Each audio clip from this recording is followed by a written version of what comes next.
Mark Leibovich. He is a guy who was writing a story for the New York Times Magazine for me. He's the editor of the New York Times Magazine, and when they came to me and said, New York Times Magazine wants to write something on you, I said, yeah, stand in line.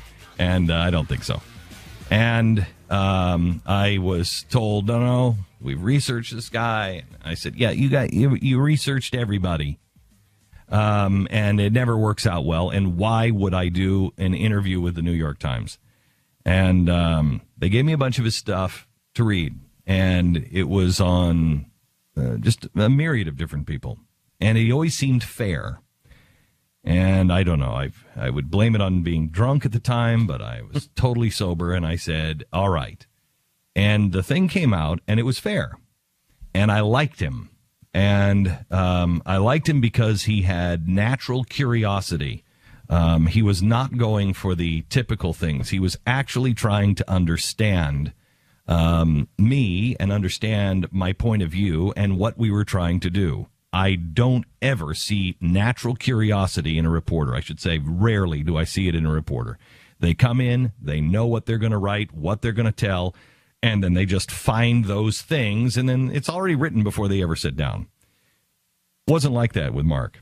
So he told me at the time he was writing a book, and this is maybe 3 years ago. I was thinking about writing a book, and he was going to write it on Washington. And I said, when it comes out, let me see it. It's called This Town, Two Parties and a Funeral. Mark is with us now, and I think this is a book that you should read. This is a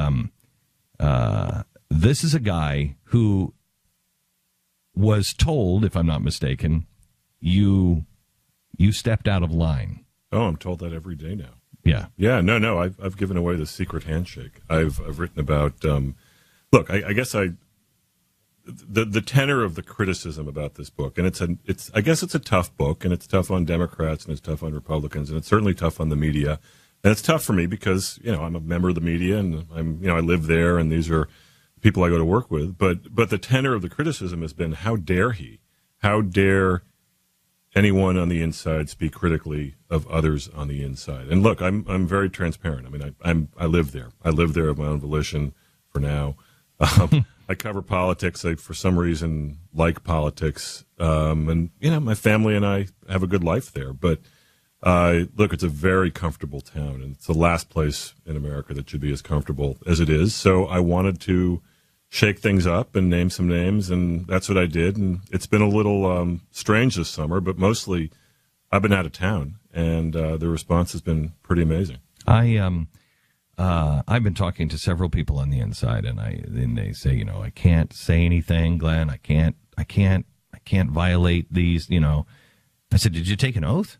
Did you take an oath with you? I mean, is there like some sort of skull and crossbones society that you're swearing an allegiance to? Well, no. Well, then who's your allegiance to? What do you mean? It's like it is. I mean, that's sort of, in a way, that's sort of how people talk to each other when they're in private. But look, Washington, I'm not a conspiracy theorist, but Washington feels like a conspiracy that everyone there kind of knows is happening, and no one on the outside fully understands except that they pay for it. Yes. And that's, there's just a lot beyond the official story of dysfunction. I asked some of the people in Washington I was with this last week, and I said, how many guys know a collapse is coming? How many do you know? How many of the people in the Senate and the House know that it doesn't work, that it won't continue? And everybody answered the same way. Some believe in unicorns. So some can't explain it, but they believe that, something's going to happen. But in their heart, they also know it's not going to last. All of them. But yet they continue to go on because, as they were telling me this weekend, this isn't a problem with parties as much as it is with just sheer, I want this job. Yes.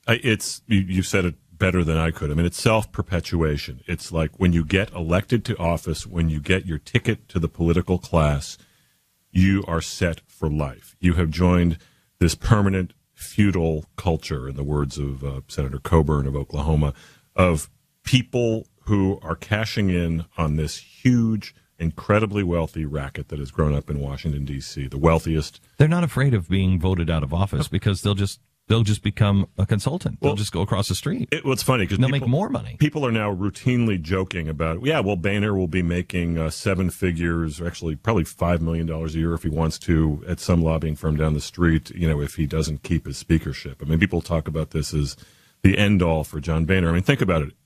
Every Speaker of the House, every Senate minority leader, House minority leader of the last 20 years or so has stayed in Washington. No one goes home.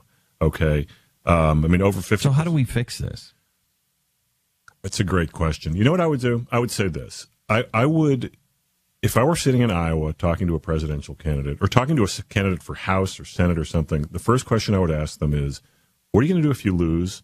And how long are you going to stick around? And when you stick around, or after you're done serving, what are you going to do then? You're going to come back? And they'll probably mostly lie and say, oh, yes, I'm going to come back and I'm going to volunteer in the soup kitchen or something like that. But at least you get the notion out there that politics, that public service is, in fact, public service. I mean, George Washington spent the last part of his life, I think you might have told me this, living in fear that he was going to do something after his presidency that would disgrace himself. Yeah. Okay. No one has that anxiety. I mean, yes, you can do a 180 on everything you've promised and then lobby for the exact other side, like Richard Gephardt, he's a classic example of this, does, and so many other people do, and there's no punishment. So I would just get the conversation going in the direction, not so much of left versus right, but inside versus outside. So you said, and you were the first person, because I think we have a one-party system,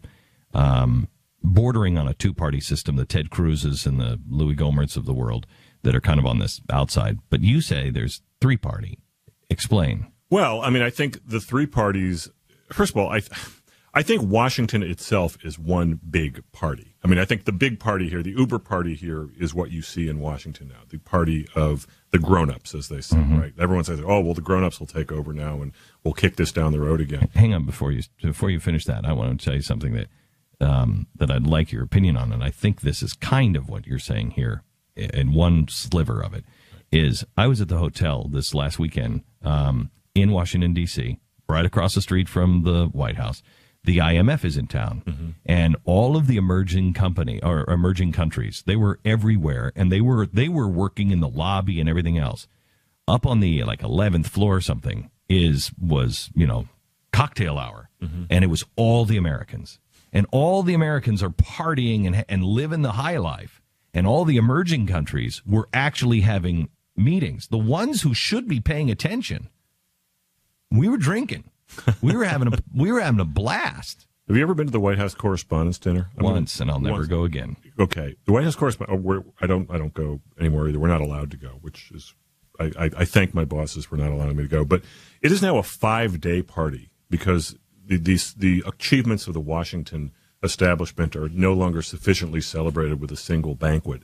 We need 5 days of pre-parties and after-parties and brunches and it's crazy. It's insane. Have you gone? I have not gone since 2006. Okay, I went in 2009, and my wife and I couldn't get out of there fast enough, and we got back, and we looked at each other, and I said, I really feel like I have to take a shower. It was the slimiest room I've ever been in. It's grotesque. It is. But what's interesting is that everyone complains about it, and everyone knows that it's grotesque, and it paints a terrible picture of privilege at a time when the rest of the country is struggling. And presidents speak there. Democrats, Republicans, they speak every year to sanction this.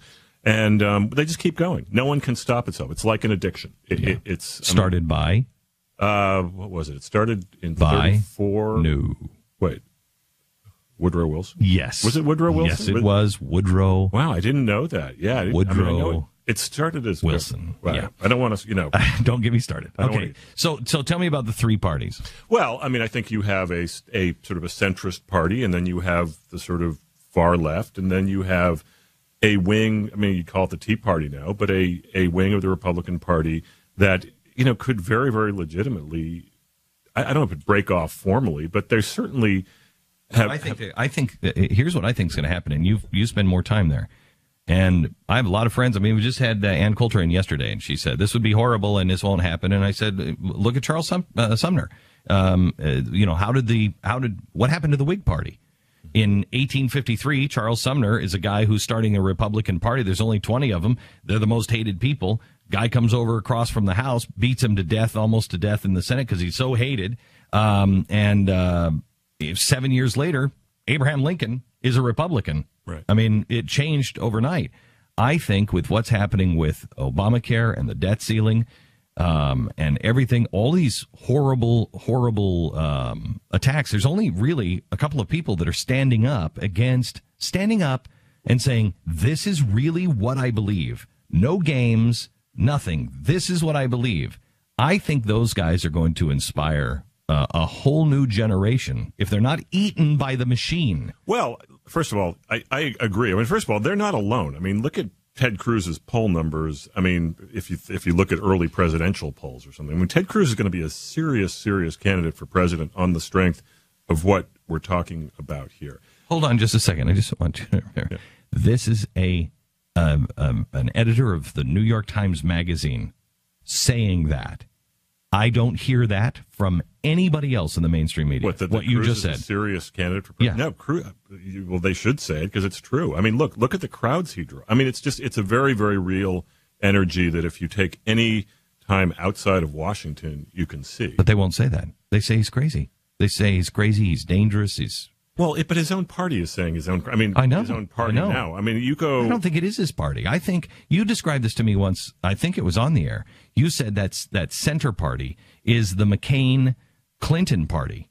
That's not a center party. That's just a grotesque party. That's just that power. The people on the uber left, they believe in something.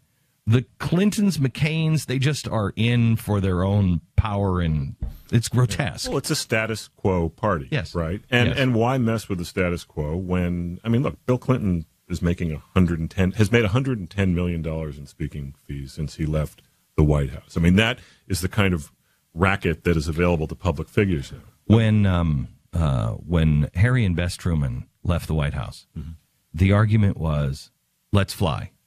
And he said, no, I want to drive. I haven't driven the new interstate. Yeah. And they get into their old car, and he drives, and they drive home. They get about halfway home. He's pulled over on the interstate. Pennsylvania Turnpike or whatever. You know the story? No, yes. And he didn't have a pension. He didn't have Secret Service protection. He had nothing. Yeah. And the cop said, my gosh, Mr. President. And Bess leans over and says, please, would you give him a ticket for driving so slow? But he went back to real life, and then you didn't hear from these guys again. Right. He served, and that was the pinnacle. Now that's not the pinnacle. The White House and all of these jobs, that's just a stepping stone to get you into something even bigger, and it's grotesque. It is. And Harry Truman, by the way, was not that long ago. I mean, obviously, we're talking, I mean, this was, when did he leave the White House? 52, 53 or something like that? I mean, now look, I mean, George Washington returned to the farm, right? And he wanted to stay, but the founders said, no, look, we want you to return to the farm, and that's what we believe in citizen. No, he didn't want to be president. He didn't want to be president much longer, but there was a time when there was a question of how long he should serve in Washington, and they encouraged him, no, you must go become a citizen again. And by the way, Harry Truman, studied this. I mean, he loved Cincinnatus, the citizen leader, and look, that's completely lost. Everyone stays. I mean, 50% of all senators who leave become lobbyists. So what happens to us? Because I'm looking at the. I'm looking at the debt ceiling, and I've never seen. Have you ever seen a president go on CNBC and say to the markets, you should panic. You should really worry about this. We have the 14th Amendment says we can't default on our debts. Right. I think he's Christopher Walken in The Deer Hunter. I think he'll pull the trigger. Have you ever seen that? What happens to us from here? I hope it doesn't happen. I don't know. I have no idea. We've never been here before. What happened? I mean, I'm guessing, do you want my prediction of what will happen in the next 24, 48 hours? I think something will intervene. I don't think we will get to that point. But I think, look, Boehner said the same thing. I mean, this is what, I don't know if it's a talking point or what, but they said we cannot let this happen. And that will perpetuate whatever happens.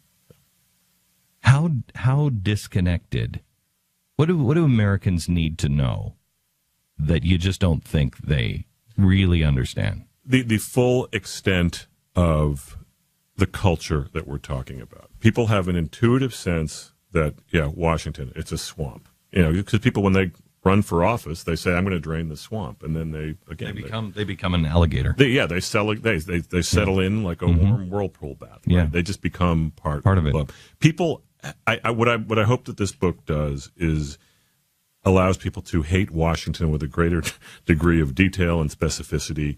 And frankly, maybe this is me hoping beyond hope, introducing a piece of shame into the system. Because I don't think there's any shame two people. Shame a Republican and shame a Democrat. Shame people who are just in. No. Shame them from the book. Tell me one thing that you say in the book that is shameful. That you're shaming a Republican and you're shaming a Democrat. Richard Gephardt, basically reverses everything he ever believed and fought for as a presidential candidate, as a House Majority Leader, and basically is now making $8 million a year as a lobbyist, fighting for precisely the opposite things that he fought for. Trent Lott, his counterpart in the Senate Majority Leader and the Senate Minority Leader for many years. I remember sitting in his office. He's a very, very established Republican. He was telling me, he has his lobbying office on K Street. He was saying, I hate Washington. Boy, I hate Washington. All I want to do is go back to Mississippi. And I was like, Senator, you can do this. Why do you stay in Washington? Why are you here? And he looked at me like I was crazy. He said, because this is where the money is. And again, my God. He literally said that. And I have great respect for him being candid. I do think that Republicans tend to be more candid in their willingness to admit to it's okay to be making money. Yeah, I'm selling out, but I'm admitting it too. Democrats are far more willing to say, or far less willing to say that, and they say, I'm a strategic advisor, and I'm continuing to work on issues that I'm passionate about. But no, I could give you a million examples. The book lays it out. Look, the book, I hope, is entertaining. People think that people laugh and people are outraged, which I think is a good combination. Because if you don't laugh, you cry. But it's, just no one leaves, and very, very few people leave better than they come in. I think there is, I think the name of the book is This Town. I think this is a book that can bring the left and right together and will actually explain to you what's really going on, what the problems are, from a guy who is just letting the chips fall where they may. This Town, 2 parties and a funeral. Mark, it is good to have you here. Glenn, great to be here. Thanks for having me.